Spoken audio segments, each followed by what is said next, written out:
Friends, मैं सोनिया स्वागत करती हूँ आपका अपने YouTube channel SL magic tricks में। राधे राधे, जय श्री कृष्ण। आप सब कैसे हैं? आई होप आप सब अच्छे होंगे। तो फ्रेंड्स, हरियाणा की झीलों, यहाँ से एक क्वेश्चन जरूर आएगा, तो हरियाणा की झीलें फटाफट से कवर करवाती हूँ मैं। हरियाणा में प्रमुख कितनी 5 जिले हैं? एसएससी कितनी मानती है? एसएससी के अनुसार 5 जिले हैं। सबसे पहले हम करेंगे गुरुग्राम की झीलें। सुल्तान व खली ने गुरु को बेबस किया, इसे आपको याद रह जाएंगी सभी। सुल्तान व खली ने गुरु को बेबस किया, जैसे सुल्तानपुर झील, ख से खलीलपुर झील और ने गुरु को बेबस किया। गुरु से हमें गुरुग्राम याद रहेगा। बेबस से 3 झीलें याद रखनी है, बारबेट झील, बसई झील और सोहना झील। बेबस से हमें 3 याद, तो आपको क्या याद रखना है? सुल्तान व खली ने गुरु को बेबस किया। तीनों सभी की 5 झीलें आपको याद हो जाएंगी गुरुग्राम की। सुल्तान व खली ने गुरु को बेबस किया, सुल्तानपुर, खलीलपुर और बैसे बारबेट और बैसे बसई और सैसे सोहना झील कहाँ पे हैं? सभी उसमें हैं, गुरुग्राम में हैं। और यहाँ से याद रखना, सुल्तानपुर झील साइबेरियन सारस पक्षी यहाँ पर आते हैं। और यह क्या है? हरियाणा की विदेशी झील है। क्या है? हरियाणा की विदेशी झील रहेगी। कौन सी? सुल्तानपुर झील। दमदमा झील भी पूछा जाता है, कहाँ पे है? दमदमा झील भी गुरुग्राम में है। तो 5 झीलें तो ये होगी, सुल्तानपुर, खलीलपुर, बारबेट, बसई और सोना। एक दमदमा झील भी कहाँ पे है? गुरुग्राम में है। सबसे बड़ी झील रहेगी हरियाणा की, सबसे बड़ी झील कौन सी रहेगी? दमदमा झील 3000 एकड़ में फैली है। कई बार पूछ लिया जाता है। निर्माण 1947 में अंग्रेजों के द्वारा करवाया गया था और यह झील NH 48 पर है। NH 48 पर और अरावली की पहाड़ियों में है। मानव निर्मित झील रहेगी और मृदा अपरदन को रोकना और खेतों की सिंचाई के उद्देश्य से इसका निर्माण करवाया गया है। नेक्स्ट है फरीदाबाद की झीलें करते हैं हम। सूरजकुंड झील। सूरजकुंड झील कहाँ पे है? फरीदाबाद में। निर्माण राजा सूरजमल तोमर ने 11वीं शताब्दी में करवाया था और आकार उगते हुए सूरज के लिए प्रसिद्ध मानी जाती है। विश्व में उगते हुए सूरज का देश पूछा जाए तो जापान है और भारत में अगर राज्य पूछा जाए तो अरुणाचल प्रदेश है। अब ये एक झील हो गई सूरजकुंड झील फरीदाबाद की, और 3 झीलें भी आपको याद रखनी है। ट्रिक है, फ्री में चीज़ मिलने पर आंगन में धूम मचाया जाता है। किसी को अगर फ्री में चीज़ मिल जाती है तो क्या हो जाता है? आंगन में वह धूम मचाने लगता है। तो इससे हमें याद रहेंगी 3 झीलें और फरीदाबाद की: धोद झील, मयूर झील और अनंगपुर झील। फ्री में, फ्री से फरीदाबाद, चीज मिलने पर आंगन में धूम मचाना, धूम मचाना। ध से धोद झील, मैं से मयूर झील, आंगन से अनंगपुर झील। ये तीनों झील भी कहाँ पे है? फरीदाबाद में। फिर है करण झील, करनाल में है। बंसीलाल सरकार ने इसका पुनर्निर्माण करवाया था। दूसरा नाम इसका चक्रवर्ती झील भी है। 17 एकड़ में फैली हुई है, NH 44 पर है। तिलियार झील रोहतक में रहेगी। निर्माण 1976 में हुआ। तीसरी बड़ी झील रहेगी, ये पहली बड़ी झील दमदमा है, 132 एकड़ में फैली हुई है। तिल करके रोओगे, अगर नहीं पढ़ोगे तो क्या? तिल तिल रोओगे, ऐसे भी याद रख सकते हैं। तिलियार झील कहाँ पे है? रोहतक में है। ब्रह्म सरोवर झील कुरुक्षेत्र में रहेगी। तालाब है, यह एक तालाब सबसे बड़ा तालाब है और 1500 फीट लंबाई रहेगी इसकी। यह सबसे पुरानी झील रहेगी और मोहम्मद गजनी के साथ एक व्यक्ति आया था, अलबरूनी, उसने किताब लिखी थी किताबुल हिंद, उसमें भी इसका वर्णन है।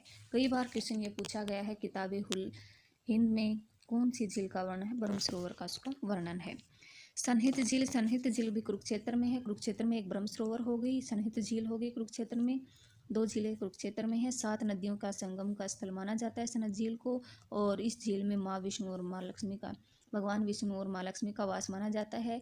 और इस झील को 7 नदियों के संगम का स्थान भी कहा जाता है। तो 2 झीलें हो गई, ब्रह्म सरोवर झील और सनहित झील कुरुक्षेत्र में। नेक्स्ट है कोटला झील, चंदेली झील और संगेली झील। कोटला झील जिनके बाद में ला है या ली है, वे सभी कहाँ पे रहेंगी? मेवात में रहेंगी। कोटला, चंदेली, संगेली, उजीना, ये सब कहाँ पे है? ये सब कहाँ पे है? मेवात में है। फिर है ब्लू बर्ड झील और ब्लैक बर्ड झील। इन दोनों में बहुत से जो स्टूडेंट है वो कन्फ्यूज होते हैं। ब्लू बर्ड झील और ब्लैक बर्ड झील। ब्लैक हमें पता है कौवा होता है, ब्लैक हम बहुत सारे पक्षियों को देखते हैं ब्लैक रंग के होते हैं। लेकिन ब्लू, अगर हमें कोई ब्लू पक्षी दिखता है तो हम इशारा करते हैं, क्या करते हैं? देखो कितना सुंदर पक्षी है, इशारा करते हैं ऐसे। तो ये इशारा से हमें याद रहेगा हिसार में है। तो ब्लू बर्ड कहाँ पे है? हिसार में। और ब्लैक बर्ड हासी में है। और ब्लू बर्ड है वह सबसे छोटी झील रहेगी। निर्माण 1996 में किया गया। सफ़ेद बतखों के लिए प्रसिद्ध मानी जाती है। मोस्ट इंपॉर्टेंट क्वेश्चन है ये। 12 एकड़ में फैली है, NH 9 पर है। नेक्स्ट है बुलबुल व बीबीपुर झील कहाँ पे रहेगी? जींद में रहेगी। एक है डबचिक झील, होडल पलवल में है। बस इसे यही पूछा जाता है, कहाँ पे है? होडल पलवल में। डबचिक झील कहाँ पे है? होडल पलवल में। बिदक्वार या बेदक्यार झील कैथल में रहेगी। कहाँ पे रहेगी? बिदक्यार या बेदक्यादार झील कैथल में। अगर हमें केदार जाना हो तो कैसे जाते हैं? ज़मीन से जाते हैं कैथल नंगे पाँव जाते हैं सब। टिक्कर ताल, ताल जिसके बाद में आ जाए वो सब चीज़ कहाँ पे है, पंचकुला में है। चिल्ली झील फतेहाबाद में है।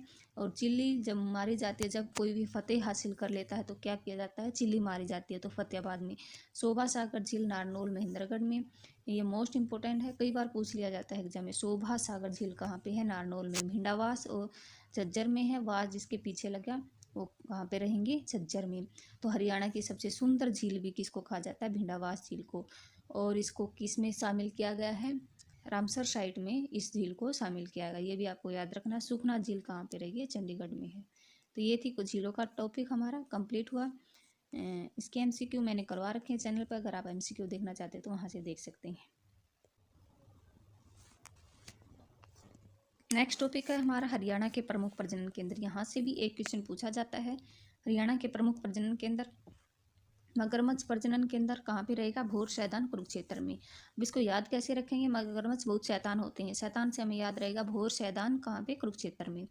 गिद्ध संरक्षण केंद्र, गिद्ध संरक्षण केंद्र एवं गिद्ध संरक्षण एवं प्रजनन केंद्र कहाँ पे रहेगा, पिंजौर में। और गिद्ध क्या है, एक भयंकर जानवर है, इसलिए इसको किस में रखा जाता है, पिंजरे में। गिद्ध से हमें याद रहेगा, शुरू में गिद्ध आ जाए तो गिद्ध संरक्षण एवं प्रजनन केंद्र रहेगा पिंजौर पंचकुला में। तो गिद्ध क्या होता है, भयंकर जानवर, इसको पिंजरे में रखा जाता है, पिंजरे से हमें याद रहेगा पिंजौर में। फिशेंट प्रजनन केंद्र, फिशेंट प्रजनन केंद्र कहाँ पे है, फिशेंट प्रजनन केंद्र रहेगा मोरनी पंचकुला में। तो सेंट लगाते ही चाल कैसी हो जाती है, मोरनी के जैसी हो जाती है, आप ऐसे याद रख सकते हैं। मोरनी कहाँ पे है, पंचकुला में। तो फिशेंट प्रजनन केंद्र मोरनी पंचकुला में। सेंट लगाते ही जो चाल है वो मोरनी जैसी हो जाती है किसी की भी, तो ये मोरनी पंचकुला में। चिड़िया प्रजनन केंद्र और तितर प्रजनन केंद्र, तो 3 रहेंगे हमारे मोरनी पंचकुला में। वैसे ऊपर मैंने एक और करवाया है, गिद्ध एवं संरक्षण प्रजनन एवं संरक्षण केंद्र रहेगा पिंजौर पंचकुला में। तो मोरनी के आपको 3 रखने हैं, वैसे 4 कुल 4 हैं पंचकुला में। तो मोरनी में 3 है। फिशेंट, सेंट लगाते ही चाल मोरनी के जैसे हो जाते हैं मोरनी पंचकुला में। चिड़िया और तीतर प्रजनन केंद्र भी कहाँ पे रहेंगे, मोरनी पंचकुला में। चिड़िया, तीतर, मोर, आपको तीनों को रिलेट करना है, चिड़िया, तीतर, मोर। तो मोरनी पंचकुला में। फिर रेड जंगल फाउल प्रजनन केंद्र कहाँ पे रहेगा, पिंजौर पंचकुला में। तो रेड जंगल फाउल प्रजनन केंद्र, तो ये कहाँ पे रहेगा, पिंजौर पंचकुला में। हमें पता है गिद्ध जो प्रजनन केंद्र, गिद्ध संरक्षण प्रजनन केंद्र कहाँ पे है, पिंजौर में। और गिद्ध को देखकर क्या हो जाते हैं, सभी रेड फाउल हो जाते हैं। तो रेड फाउल ये भी आपको याद रखना, पिंजौर पंचकुला में है। पिंजौर पंचकुला में 2 हो गया, गिद्ध वाला और एक रेड फाउल वाला, रेड जंगल फाउल वाला। और 3 मोरनी, चिड़िया, तीतर, ये प्रजनन केंद्र कहाँ पे रहेंगे, मोरनी में। और एक रहेगा फिशेंट प्रजनन केंद्र मोरनी में। फिर है चिंकारा प्रजनन केंद्र, खाली शुरू में चिंकारा आए तो कैरू भिवानी में। चिंकारा, चिंकारा में जो कारा है ना, इसमें कै को पकड़ना है आपको, कारा को कैरू पढ़ना है। तो चिंकारा प्रजनन केंद्र कहाँ पे रहेगा, कैरू भिवानी में। और अगर शुरुआत में मोर दिया हो, शुरुआत में मोर दिया हो और बाद में चिंकारा, तो मोर व चिंकारा प्रजनन केंद्र कहाँ पे रहेंगे, मोर व चिंकारा दिया हो तो ये पाए जाते हैं झाबुआ रेवाड़ी में। तो आपको याद रखना, मोर व चिंकारा पाए जाते हैं कहाँ पे, झाड़ियों में। और ये इसे याद रहेगा, झाबुआ रेवाड़ी में। खाली चिंकारा हो तो चिंकारा में कै को पकड़ेंगे, कैरू भिवानी में। मोर व चिंकारा दिया हो तो कहाँ पाए जाते हैं, दोनों झाड़ियों में, झाबुआ रेवाड़ी में। नेक्स्ट है ब्लैक बक प्रजनन केंद्र कहाँ पे रहेगा, ब्लैक बक, ब्लैक बक प्रजनन केंद्र रहेगा पीपली कुरुक्षेत्र में। ब्लैक से क्या है, काला, और काला को किससे जोड़ना है, पीले से, काला पीला, तो इसे याद रहेगा, काला पीला से। ब्लैक बक प्रजनन केंद्र रहेगा पीपली कुरुक्षेत्र में। निर्माण 1985-86 में करवाया। हाथी पुनर्वास एवं अनुसंधान केंद्र रहेगा बस्तूर यमुनानगर में, बस्तूर यमुनानगर में। अब कुछ केंद्रीय प्रजनन केंद्र भी हैं, जैसे केंद्रीय भैंस प्रजनन केंद्र हिसार में है। केंद्रीय अश्व प्रजनन केंद्र हिसार में है। केंद्रीय भेड़ प्रजनन केंद्र हिसार में है। केंद्रीय सूअर प्रजनन केंद्र भी हिसार में है। तो लगभग सभी हिसार में है जो केंद्रीय प्रजनन केंद्र हैं। लेकिन जो एक है जो कि केंद्रीय ऊंट प्रजनन केंद्र, वो सिरसा में है, ये आपको याद रखना है।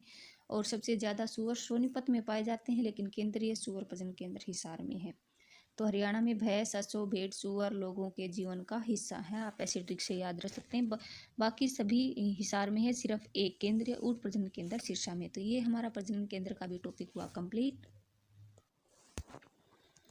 अब पढ़ते हैं हम